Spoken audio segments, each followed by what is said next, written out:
How's it going, guys? It's T-Guy Ty here. Today I want to talk to you about Kullervo. I really like Kullervo. He's probably one of my favorite Warframes in general. He's just my playstyle. He's really fun. You can do pretty much anything you want on him. He's really good for mobility, and I do have a mobility trick that I can show you later on in the showcase. He has a really good passive when it comes to melees. He has a really good first ability melee damage buff, as well as mobility. His second ability gives really good overguard. His third ability is probably one of the best abilities in the game. Linking people together and just making them all take damage. It's just amazing. His fourth ability honestly isn't very good, but that's not exactly a hindrance since we have the helmet. The fourth ability, if a Warframe has a not very good fourth ability, they're a really good option. Wrong build. A really good option for.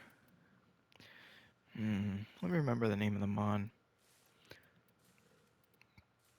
I'll scroll for a minute. We'll find it together. Precision Intensify. Specifically for the fourth ability, you can get extra strength. I think that's pretty unique. And if you want to buff your fourth ability by a lot, you could. You could make a Kullervo build specifically on his fourth ability. I mean, why not? I have plenty of builds. And it can work out fairly well if you get maybe the right companion. Let's go ahead and get some viral going. See what we can do with it. This is my first time trying it. I'm sure it'll be decent.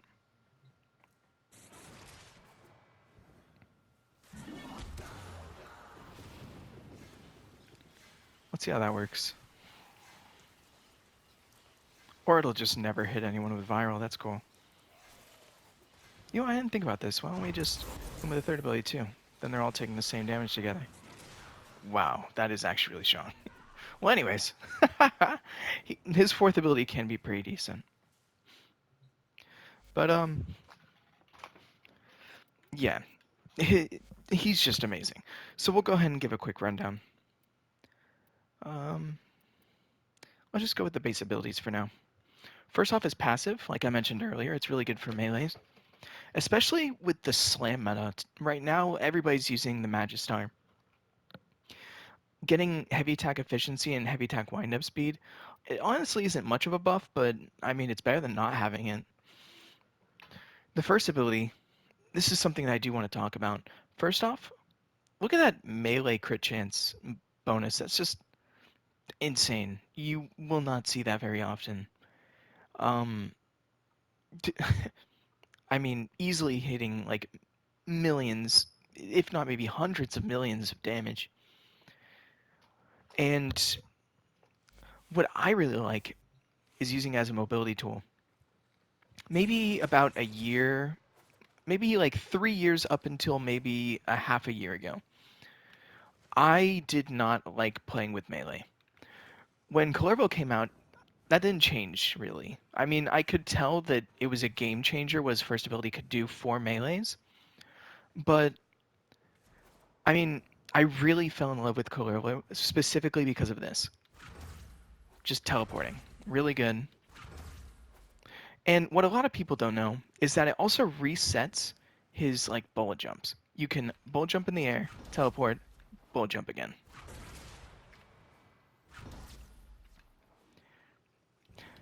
I just thought that was pretty cool. But there's something you can do in the settings. Let's take a peek at it ourselves. If you customize, never mind, that's the wrong spot. There we go. Invert tap and hold abilities. You can go to Kullervo. You see I have mine inverted.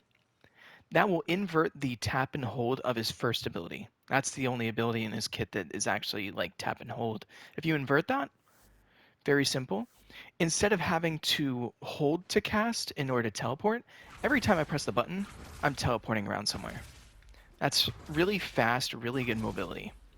you will just blaze through tile sets. That's like playing with a Nova, but you get a completely different, you know, ability set. And you don't have to walk through the portals. You just instantly teleport. I think teleporting with Kullervo is, in my opinion, it's a lot more streamlined than Nova. It feels a lot cleaner. You just look somewhere and you're there. And it's really cheap. So it's not costing much energy to do this. Now, we'll go ahead and spawn these guys in again. Let's go ahead and reset my health so you can see how much overguard we get from this. It's really good. Oh, never mind. The overguard doesn't really go away. Well, that's fine. But another thing I want to talk about is that he has really good health. I mean, easily hitting 2,700 health. He doesn't have shields, but let's be fair, he has really good overguard, and who needs shields when you have overguard? Also, overguard I think is better than shields because, I mean, while you do have to cast an ability to get your overguard back when shields just regen naturally, the overguard also makes you immune to status effects. Not having to worry about getting knocked over is just amazing. And also with his very high base health, there's a new arcane that came out in 1999 called Arcane Bellicose. I think it fits really well on him. There's not many Warframes that this arcane does fit as well as it does fit with him, but he's definitely one. I think the maximum health in order to get the maximum effectiveness out of Arcane Bellicose is about 3,000. So you can get about 12 stacks. You get 11 stacks of strength out of Arcane Bellicose with Kullervo. You're not getting all 12. You do not need all 12. You're missing out on 6% ability strength. Boo-hoo, you're still getting a lot. I have 276% strength. I take this off. That's a lot of strength. You're immediately losing like over 100% of your melee crit chance. I mean, just simply putting this arcane on, and it's not a very hard arcane to get.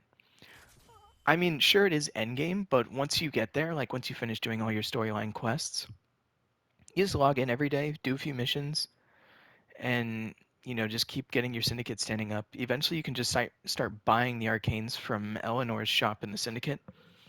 It's really easy to get a hold of this arcane. There's a lot of 1999 arcanes that I will talk about eventually, but this is definitely one of my favorites. Um, because maybe the second runner-up, it's what I used before this, which, I mean, almost everybody here knows about.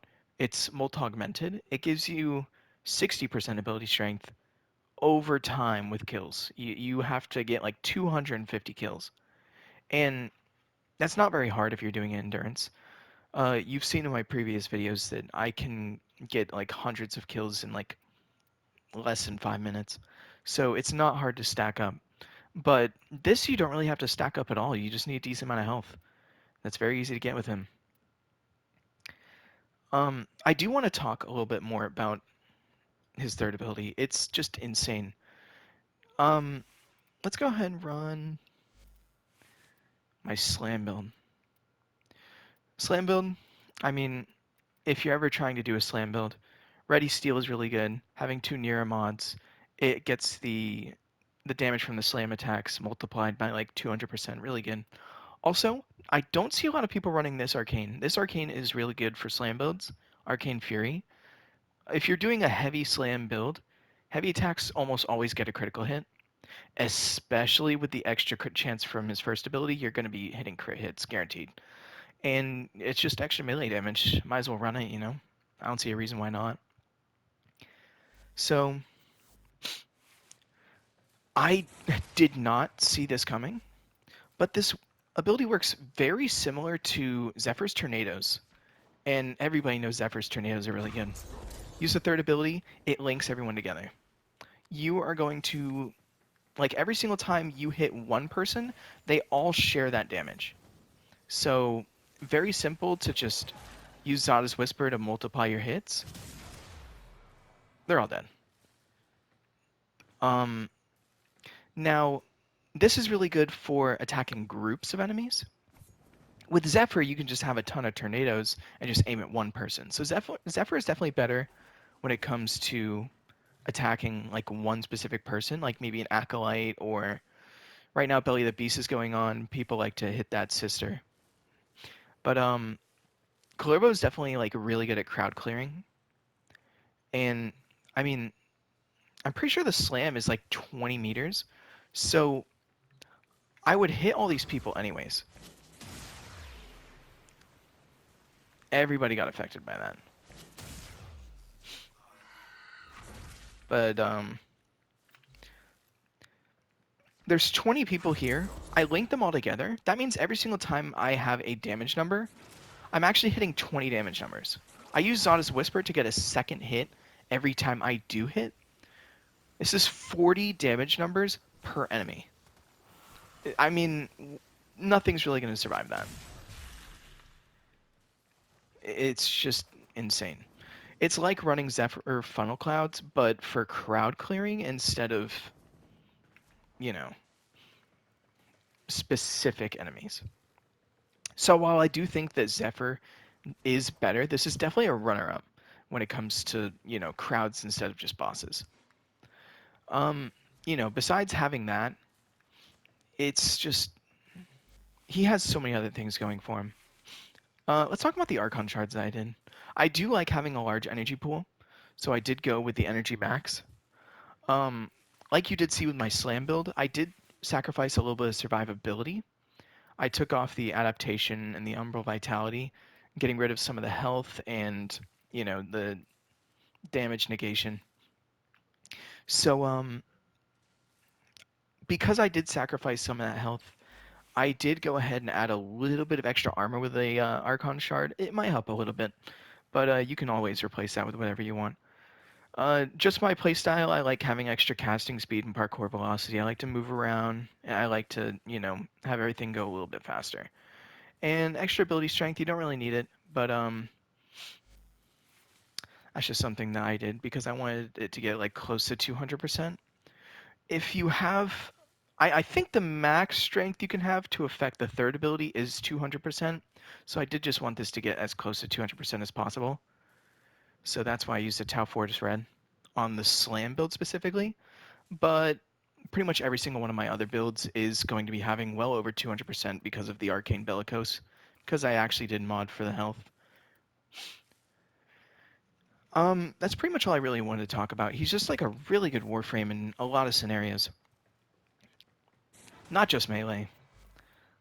Like I said, years ago, I was not even using melee. So when Kullervo came out, I was using him as a ranged damage dealer. Being able to hit everybody with single target weapons is just really good.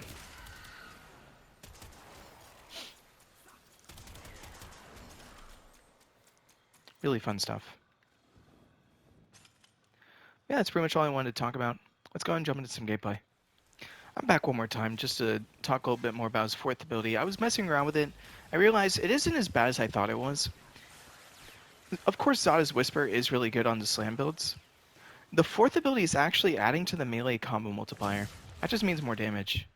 So, while Zada's Whisper is a good option, you could use a high range fourth ability just to be keeping up your melee combo counter.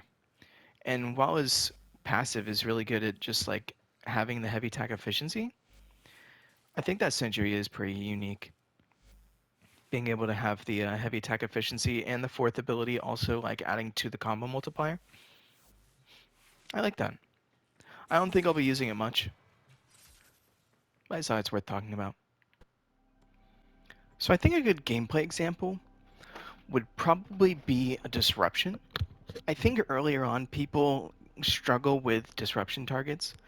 I believe they have like an innate 90% damage reduction. So even if you have a really strong build, sometimes you might struggle to kill a disruption target once it scales later on. So I just want to show, you know, I feel like would be a really good time to show off like his mobility and getting to the disruption targets fast. Being able to show his really good damage output. I did go with the slam build because, I mean, just my personal preference, I don't like playing melee very much. Slam is one of the only times that I will use a melee build. And since this guy is really good with melees,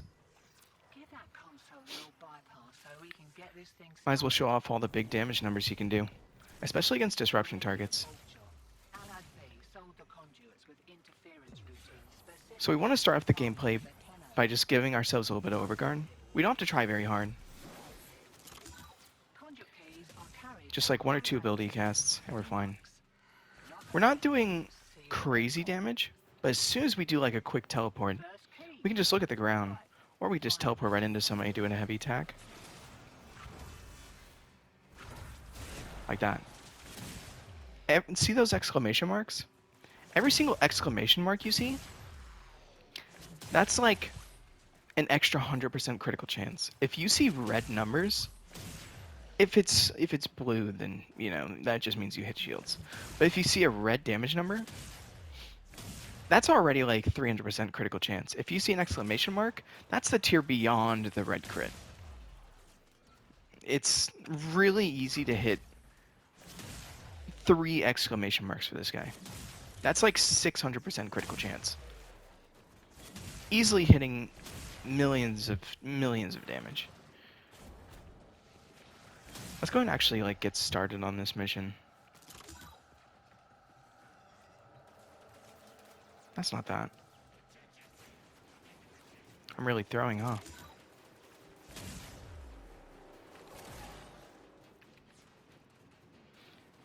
Okay. Usually when you put that podium in, they might spawn like over here. I was wrong.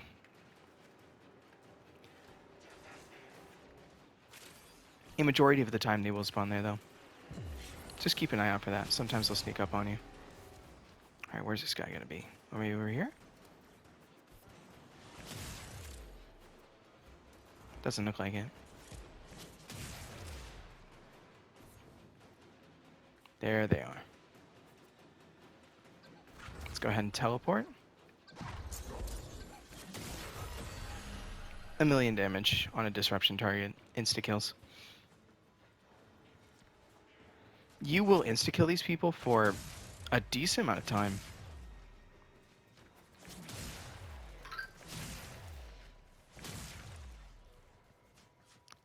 Let's go ahead and put the next key in. We'll actually start trying. I thought there was a key over here earlier. I guess not. Oh, that's because it's over here now. If you switch to your operator or drifter, and then you pick up and switch back to your Warframe at the same time, if you get the timing right, it'll pick up and like stay in your drifter. Somebody showed me that like a few months ago. I don't know how I went so long without knowing. But really good stuff. Where's this other thing at? Oh, it just blended in. Let's go and get Zana's Whisper. We'll do a quick teleport. They're done. They're done. Now we just need a blue key. Disruption is definitely one of my favorite game modes. If you're actually trying, you can get this done really fast. And one of the main things about this is just like mobility. Like at some point you just do enough damage. Now you just need to like move around the map fast and get to the disruption targets as fast as possible in order to speed up the mission. And with Kullervo's speed you can get that done. And with endless mission types like disruption, one of the main problems is as enemies scale up. I mean, first off, you should be pretty confident in your damage. Warframe is really easy to do your damage, especially with Kullervo having the first ability melee damage buff. But also, I mean, survivability is another big option to take into consideration whenever you start like doing endurance runs. And Kullervo's second ability just gives you plenty of overguard.